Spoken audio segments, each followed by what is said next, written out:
So Counseling in Schools provides counselors to go into schools to support the social emotional growth and development of children so that they can thrive in school and ultimately find their place of their own success in life. Counseling in Schools makes a difference in the lives of students by being in their life every day that they're in school. One of the more important words in our name is in. So we provide our services in schools, in the places where students come every day naturally, where they're there to learn, they're there to grow, and we're there with them. And we're there with people who have the skill and ability to understand who they are, what they need, what's going to be that piece that they need to guide them to the next stage of their life on an emotional level, and to be able to build the social skills to be able to find their place and feeling of belonging in life. What are the biggest challenges students face coming into school today? Really, students have to face a challenge that the world around them is trying to understand sort of what's happening at the same time that they are. The adults in the community that the students are growing up in have probably as many questions at times as they do. So how do you find the guides that you need? Where do you go? And we set up school to be that central place for students to come to, and we need to be able to sort of make sure that as adults in the school building, we have our feet on the ground and we are prepared to understand who they are and the guidance they need. I think it's very difficult for young people today because of the challenges that we as adults are facing. The students are going to remember their school experience by how it is that they feel.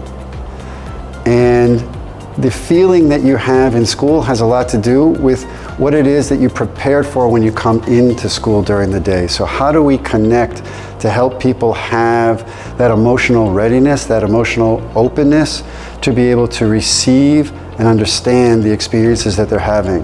If you are shut down emotionally, if you are stuck in a particular kind of negative emotion, you really are going to have a hard time opening and being able to receive what is in the school building or what any counselor has to offer you.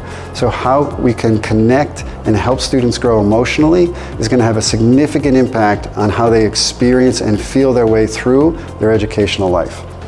So we love to partner with organizations. We have many partners out in the work. This work cannot be done without partners. We look for partners who can support us financially. We look for partners who can support us with staff or with programming. There's a lot of organizations out there that have really provided some really impactful curriculum and tools for us to use. And we want to partner with those organizations to integrate into the work that we do. We work with many universities around the city and around the country to both gain support from their interns, as well as some of the knowledge that they're becoming part of studies as they look to learn more about what is going to be effective along the way. And like I said before, certainly those organizations that want to come along for the ride and really connect with us and be a fiscal partner, we really appreciate that as well. So Counseling in Schools started as a complementary organization to a mental health clinic. The mental health clinic, CIS Counseling Center, had satellite licenses working inside of public schools doing third-party billing. And what would happen at various times in working with the students, that there would be lapses in the insurance. And the clinic had a challenge at that point. Can you continue with working with the child without the billing being in place? The problem there was resolved when they started a complementary organization, Counseling in Schools, to receive grants. So the grants would be received to provide a bridge for those students who might have had a lapse in their insurance. That goes back to 1986 at the founding of the organization. By the time I joined the organization in 1993, the organization had now 3 of its own contracts just on grants alone to provide the services that would be at no cost to any child or family, and there would be no other third-party biller involved, which was a significant advancement in the ability to close the gap of services to families who would no longer have to be involved in any kind of payment process for the services that they were being offered. That opportunity just continued to grow, and as schools really began to realize the impact that this kind of integrated service that families didn't have to pay for had, more and more grant opportunities came through the city and through the state. I would say that some of the benchmark scenarios that move counseling in schools forward over the years. The first one was in Columbine, the massacre at Columbine in Colorado. Began to really open people's eyes to the kind of support that students might need even more in schools. Next was September 11th, 2001. We all remember that day. And that really became a moment when schools went from, I'm not really sure if I need additional counseling, to how can I get more? And from 2001, right, we advanced up into the financial crash of 2008 and 9, when there was then a recognition there was a significant homeless population that hit New York City. And the number of students in temporary housing grew exponentially. And then we go forward to 2011, and there was an earthquake in Haiti. And when the Haitian earthquake hit, the Haitian population in New York City was really rocked, and counseling in schools was right there to support as best we could in all of the communities that had significant Haitian populations. I'll take it a few more steps to 2012 when we had Superstorm Sandy, and the vulnerability of the communities that are on the front lines of climate change and the problems going on in our climate were then brought to our attention, and we served that need as well. And we continue to move ourselves forward now as the city is experiencing a really, generational influx of immigrants coming into the city under circumstances that are not necessarily ones of their choosing, and we're right there again to meet that need and growing ourselves and expanding ourselves to meet that need as well.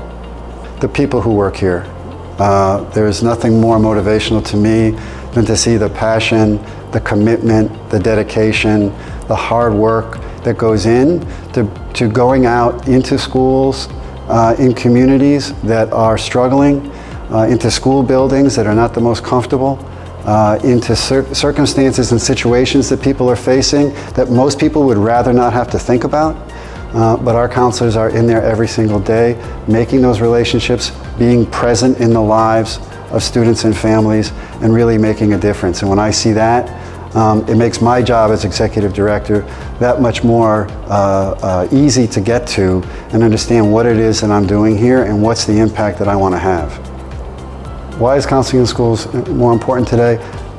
Honest answer is I don't know if it's more important today than it's ever been before, but I think it's more relevant perhaps because of the awareness and the understanding that people have of of stress and the impact of stress on children. The numbers really don't lie. The number of youth suicide attempts and youth suicides are at record numbers.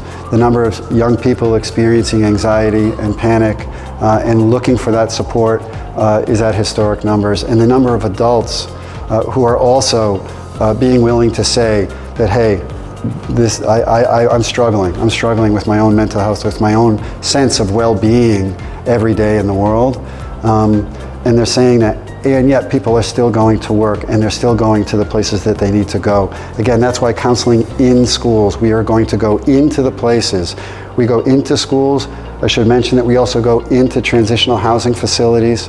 We go into places where people are, and really it's one of those maxims of any real good clinical program, and that's that you meet people where they are. Sometimes that's a metaphor, but for us it's also a real concrete reality.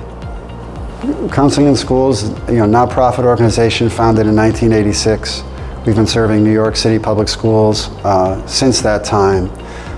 We serve approximately 10,000 students every year.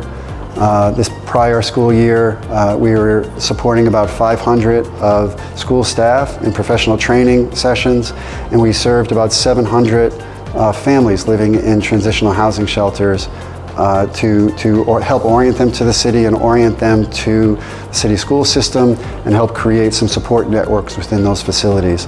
And that's really every year. We're starting off on another school year. We're looking forward to finding those students and those adults who are looking for this support, and we're happy to provide it. Hi, my name is Kevin, and I work at Counseling in Schools.